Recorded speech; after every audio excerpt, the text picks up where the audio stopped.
Thank you for being here. So my name is Yves. I'm the Healthcare Life Sciences Industry Principal at Pure. And I'm being joined today by... Hi, Julien Bianchi. I'm the CTO at Ospi. So I will be presenting today a testimonial with Yves. And I'm sorry, I will be speaking in French today just to deliver the right information. But I can also answer questions in English next. Good. Well, I think...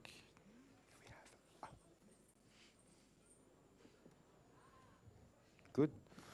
Let's go. So the goal today, I'll continue a bit in English and then switch to French. The goal today will be to give a testimonial about our usage of the Pure Storage technology in the context of clinical studies. En français.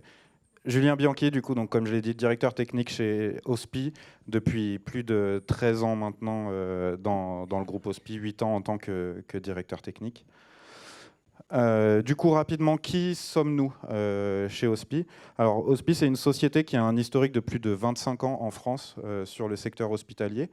Et aujourd'hui, on est un des leaders en France sur tout ce qui va aider les hôpitaux à traiter et à analyser leurs données, aussi bien de la donnée habituelle de l'hôpital, donc de la donnée d'activité, et aujourd'hui encore plus de la donnée clinique avec de l'intelligence artificielle. Donc, un petit état des lieux de notre présence en France. Donc, 25 ans d'expertise, on a plus de 1000 hôpitaux aujourd'hui avec qui on travaille en France, des privés, des publics. Voilà, vous avez quelques références ici, très rapidement.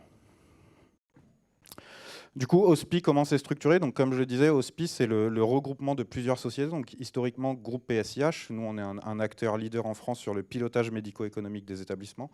Et on a été rejoint dans le groupe récemment par donc, la société Collective Thinking et la société Alicante, qui étaient deux experts de l'IA dans l'hôpital. Et c'est de ça, aujourd'hui, qu'on va parler, parce que ces technologies, ensemble, aujourd'hui, nous permettent d'adresser des gros challenges sur des projets d'études cliniques. Donc un projet d'études cliniques, alors c'est quelque chose d'assez complexe finalement, mais on a quand même 4 enjeux très très forts dans le cadre de ces projets-là. Donc première chose, la qualité de ce qu'on va analyser et de ce qu'on va délivrer. Ensuite, le respect du planning aussi, c'est très très très important. Le budget, bien entendu, et aussi la sécurité, parce qu'on va traiter des données de patients en masse, et donc il faut à tout prix préserver la sécurité de ces données, la vie privée des patients, c'est quelque chose de très très très important en France. Comment on essaye d'adresser ces enjeux? On essaye de les adresser en construisant un processus de traitement qui est défini chez nous et qui nous permet de correctement récupérer et traiter toutes les données nécessaires pour la réalisation d'un projet de recherche. Ça passe par plusieurs étapes. Dans ces étapes, il peut y avoir des boucles itératives pour améliorer les outils qu'on va utiliser, améliorer les résultats, etc. Et comme vous pouvez le voir ici, à certains moments, on va traiter plusieurs fois les mêmes données. Et donc, traiter plusieurs fois les mêmes données, ça peut avoir des impacts, comme on le disait, sur le planning, par exemple. Il faut qu'on s'assure que, malgré la multitude de traitements, on va être capable de respecter un planning. Du coup, ce que je vais vous présenter aujourd'hui, finalement, c'est comment on arrive à adresser ces 4 gros challenges à travers nos processus et à travers ce que nous fournit Pure Storage en termes de technologie. Donc les 4 challenges ici, alors globalement la qualité, ça c'est vraiment de notre responsabilité en tant que fournisseur de services dans le cadre de ces projets-là. Donc ça c'est nous qui l'adressons via notre process typiquement et les différentes étapes. Ensuite, le respect du planning, donc pareil, c'est une de nos responsabilités, mais on va le voir, Pure nous aide également beaucoup sur cette partie-là. Le budget aussi, et enfin la sécurité. Quelques petites références sur des projets d'études cliniques, parce qu'elles nous ont servi justement pour faire ce petit retour d'expérience aujourd'hui. Donc on a pris 3 projets qui portent sur des sujets différents, mais qui ont un point commun, c'est la quantité de données qu'on a traitées. Donc, comme on peut le voir, sur le premier projet, on est à plus de 40 000 patients analysés, donc ce qui représente plus de 2 millions de documents. Le second projet, on fait un focus sur 10 événements indésirables graves dans le cadre du parcours de soins. Donc pareil, 2,5 millions de documents analysés. Et le dernier, c'est un périmètre plus large en nombre d'hôpitaux et en nombre de documents différents qu'on va aller analyser. Donc pareil, des volumes très très importants et une diversité dans les données qu'on analyse. Qu'est-ce qu'on a observé du coup tout au long de la réalisation de ces 3 projets et des autres qu'on a pu traiter? C'est que déjà, grâce à l'utilisation de technologies telles que Pure Storage, on a observé un gain significatif sur le temps nécessaire à l'initialisation d'un projet. Je vous disais juste avant, pour 2 des projets ici, si on fait la somme des documents, on est à 4,5 millions de documents provenant de l'hôpital. Donc ça fait des volumes de données hyper importants. Il faut qu'on soit capable de provisionner une infrastructure qui est capable d'accueillir ces documents de manière hyper rapide. Et ça, Pure Storage nous permet de le faire. J'ai mis une petite observation en dessous, mais en gros, sur la dernière année, depuis qu'on utilise Pure Storage dans tous nos projets, on a été capable de démarrer autant de projets que sur les 3 années passées. Donc ça démontre vraiment le gain opérationnel ici. Ensuite, encore une fois, donc pour traiter toutes ces données, dans le cadre d'intelligence artificielle, et surtout quand on est obligé de traiter plusieurs fois les données pour améliorer les modèles, etc., on va faire très très attention au temps qu'il nous faut pour écrire ces données, déjà quand on les récupère, mais surtout les lire et les relire. Ce qu'on a observé, c'est que nos unités de mesure à ce niveau-là, avant, on mesurait des millisecondes. Aujourd'hui, on mesure des microsecondes. Donc globalement, le facteur est de 1000 ici, sur le gain potentiellement. Et ça nous apporte beaucoup, beaucoup au quotidien, parce que quand on va réentraîner un modèle, on sait qu'on va le réentraîner dans des temps records finalement. Ensuite, le matériel, parce que c'est important en tant qu'opérateur d'infrastructure et opérateur de service. Il faut qu'on ait quelque chose de solide. Et nous, notre objectif, c'est de se focaliser le plus possible sur la valeur qu'on va créer directement pour nos partenaires et nos clients, et donc le moins possible sur finalement l'infrastructure, le hardware, etc. Aujourd'hui, on parle de serverless, de cloud, etc. C'est bien parce que les industriels veulent s'abstraire de toutes ces problématiques. Ça fait plus de 10 ans qu'on utilise Pure Storage. On a eu une seule panne, et encore, elle n'a pas été prouvée comme directement imputable à Pure Storage. Donc c'est vraiment très très très très solide. Ensuite, sur la mise à l'échelle de l'infrastructure, donc encore une fois, si je reviens sur les 4,5 millions de documents précédemment, c'est des choses qui peuvent représenter plusieurs dizaines de téras de données à stocker. Et donc il faut qu'on soit capable d'obtenir cet espace très très rapidement. Aujourd'hui, les solutions de Pure Storage, et au-delà des solutions, les process et les relations qu'on peut mettre en place avec Pure Storage nous permettent vraiment de faire grossir notre infrastructure, honnêtement, en quelques jours, voire quelques semaines au pire. Et ensuite, parce que c'est pas négligeable, encore une fois, on est opérateur d'infrastructure. Aujourd'hui, on sait tous que les data centers, c'est un problème à tout un tas de niveaux, mais notamment la consommation énergétique. On a observé aussi que Pure Storage était parmi les matériels les plus efficaces qu'on pouvait avoir dans nos infrastructures en termes de consommation énergétique et aussi en termes d'espace. Aujourd'hui, on a plus de 2,5 pétas d'espace de stockage chez Pure Storage. Alors, je suis désolé si ça ne vous parle pas à tous. Ça occupe à peine une dizaine de U. Pour vous donner un ordre d'idée, c'est une hauteur équivalente à peu près à ça, empilée dans un data center. Donc c'est rien par rapport aux autres technologies qu'on a pu tester.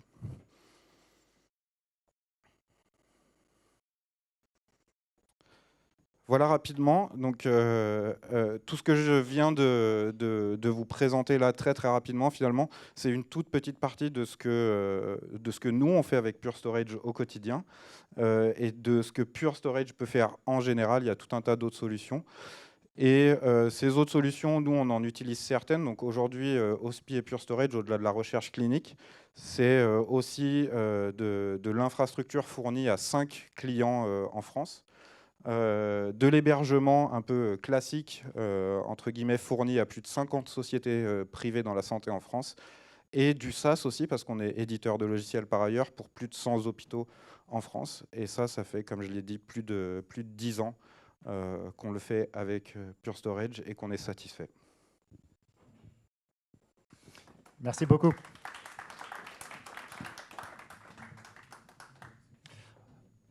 Je vais présenter en fait brièvement. Oh, I have to speak English now. Well, I will briefly present what we are doing within the AI world from a pure storage perspective.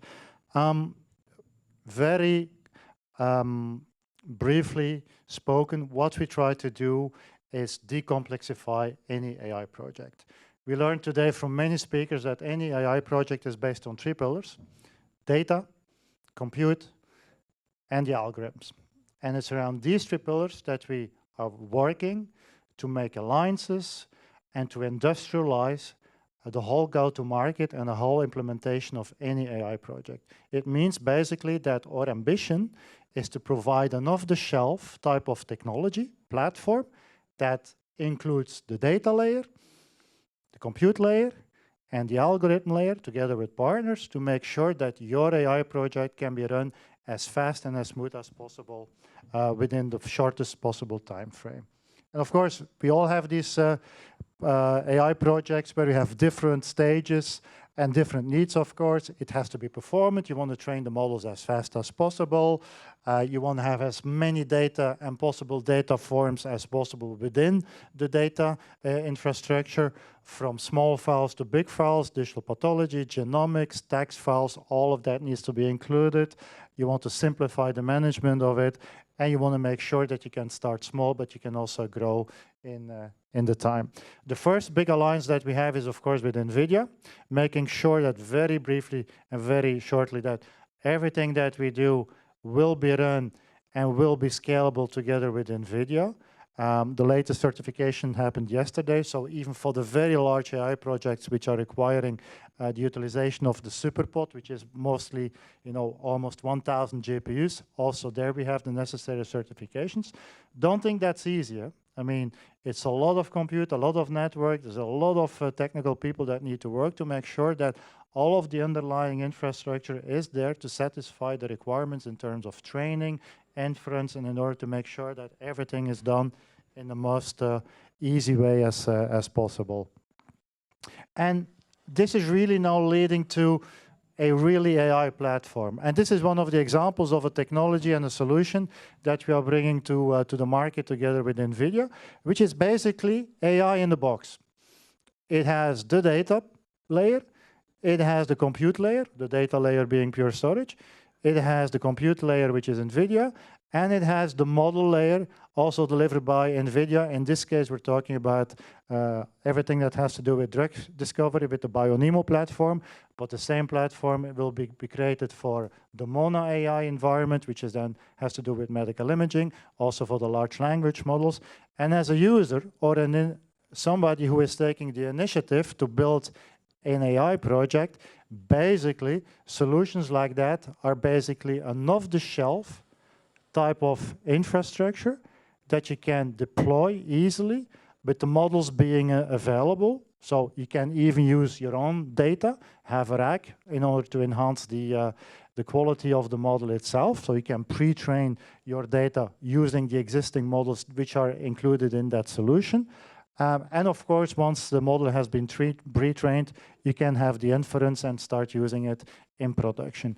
The whole environment from pre-training, training, inference, needing to deploy the necessary infrastructure, the data, the compute, the models, the whole environment to deploy the compute and the applications itself to protect the applications, all of that is being basically pre-installed in such a model. And basically it means that instead of building an AI project from scratch, gathering all the components, trying to figure out how these components work together, basically it means that once you have this platform installed, you can really start almost immediately. You can add your own data, do the rack, and then start doing the training or even the inference of the whole solution. We have a couple of technologies which are really making this possible. It's called FlashBlade. Doesn't really matter. We're not going to talk about 2 products, but do know that in terms of data requirements, we have 2 big families.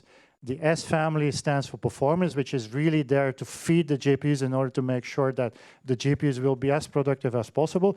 Basically, that technology will make sure that training and inference will be as productive as possible.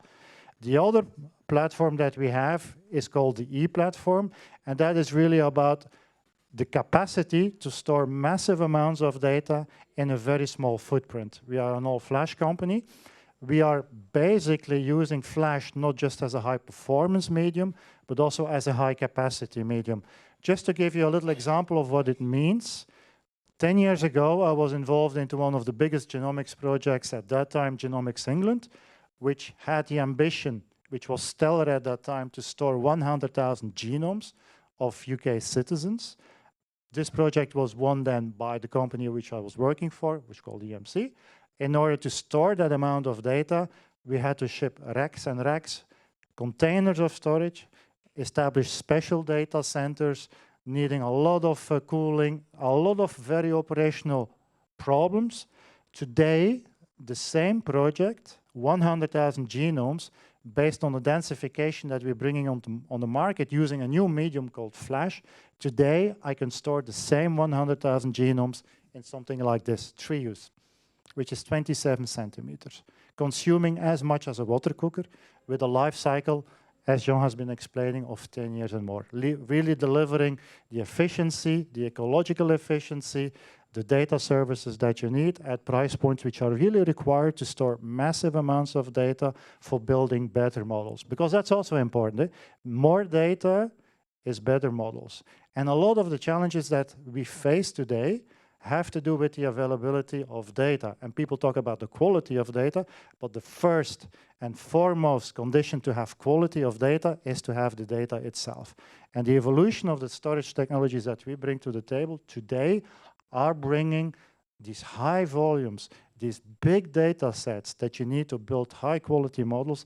They bring them to the hospitals, to the medical research organizations in a format and in a model which is really accessible for them. So you don't need to have a special data center and whatever to store no petabytes and petabytes of data. And a lot of medical research organizations, also in France, I'm thinking about the Paris Brain Institute, for instance, are using these two technologies to really not just store massive amounts of data, but also to compute massive amounts of data.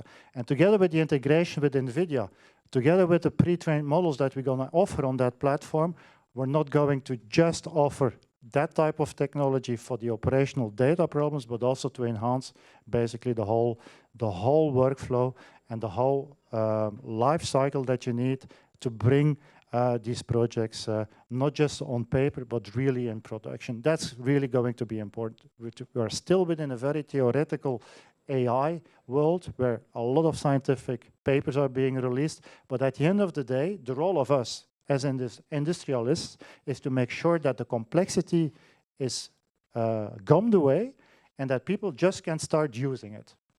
And exactly that is the intention that we have with building these models and platforms with indeed industry players like NVIDIA and indeed models like BioNemo, Mona AI and other ones. If you don't want to have a CapEx model or you don't want to have an investment model to basically put all of that into production, that's fine. We are also having a cloud model. That means you can start very small. You can start with one terabyte. I know this is like a technical term, but that's not a lot of data, believe me, that's not a lot of data. And you can grow as you want. So you can start very small, try it out, define a couple of use cases, try them out. If they're successful, you can scale them, grow them, add more scientific platforms, researches, use cases, and then grow as you want together using what we call an evergreen model within Pure, which is really a fully cloud model. We take care of everything, we maintain it, we scale it, we guarantee the performances, we guarantee you the resilience, we guarantee you the security against ransomware attacks, all of that. All of these headaches, they go away. You just have to focus on what really matters, which is building these models that will help yourself, patients, researchers to advance in the healthcare space.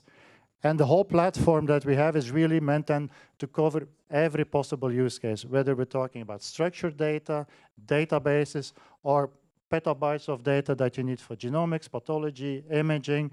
All of that is being addressed with the right technology at the right price point, but always with the same simplicity in managing it and making sure that, yes, my challenge is, as an industrialist, selling data storage is I'm only relevant when data storage is not available.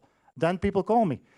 When data storage is not available, you don't do anything anymore. You don't have access to the patient records, to the imaging, to the pathology. You can't do analyses, you can't do billing. Then data storage becomes important. That's, of course, a challenge for us, but we make sure that that challenge is being met by making sure that we give you the guarantee of continued data services to make sure that you're going to feed your GPUs, you're going to feed your analytics platforms, you're going to feed your healthcare data spaces, and by doing so, we're going to really make sure that you become productive in building, deploying, and scaling out these AI projects. And this is why and how we're going to uncomplicate for you any AI project that you want to have. Thank you.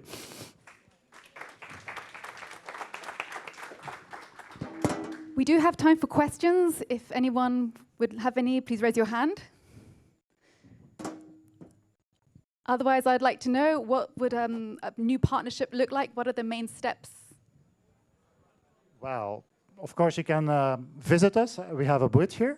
If you really have indeed projects around AI and you don't know how to start and how to build the underlying infrastructure to start with such a project, I think that's really where we can help, using the platforms that we have shown, using the models that we have shown. And that's where I think, again, where many hospitals and research organizations are already using us. If the main problem that you have is indeed, I don't want to wait 18 months to start. I don't want to have the complexity to build the whole infrastructure myself. I don't have the specialists that know how to do it. My job and my ambition is really to invest into the data scientists that know how these models are working, that can collect the right level and the right quality of data. That's where I want to invest into. And everything that has to do behind the scenes to power these new technologies and these new solutions, that's not really my cup of tea. Well, if you're in such a situation and you want to accelerate your project, then I think it's time to talk to us. And that's how we can help you in order to accelerate this initiative that you have. And Yves, you spoke here last year and you've already had so many new functionalities. Is there anything that you can share with us that's on the roadmap? Yeah, I think the big roadmap that we have in AI is really working together. Indeed, and that was already a first slide I have been showing to make sure that the combination, the three pillars, data, compute, and algorithms are being brought together in an industrial platform. I'm coming myself from the industrial, from the medical imaging world. The science between a modality in a hospital, a CT, an MRI, is crazy. It's as complex as AI. But nobody in a hospital thinks about the complexity of a modality. They know how to operate it. It has been industrialized. The industry has made sure that modalities today can be operated, deployed in a very simple, easy way. AI is not yet there. But that is the role that we have as industrialists, and that is what we're trying to achieve within the next couple of years. Thank you so much for your presentation. Since I saw in your title that you are covering the EMEA region, so I may have two questions. First, what are the countries where you are already present in the Middle East, Africa regions? And the second one, do you have a special pricing or commercial offering for the emerging markets? Yeah, we're a global company. We're present in most of the Middle Eastern countries. Africa is a little bit more limited, the Maghreb countries, South Africa, Nigeria. But for the rest, Latin America, Asia Pacific, India, pretty much we are a global company. Yeah. Any more questions? Good. Then thank you very much. Thank you so much. Merci beaucoup.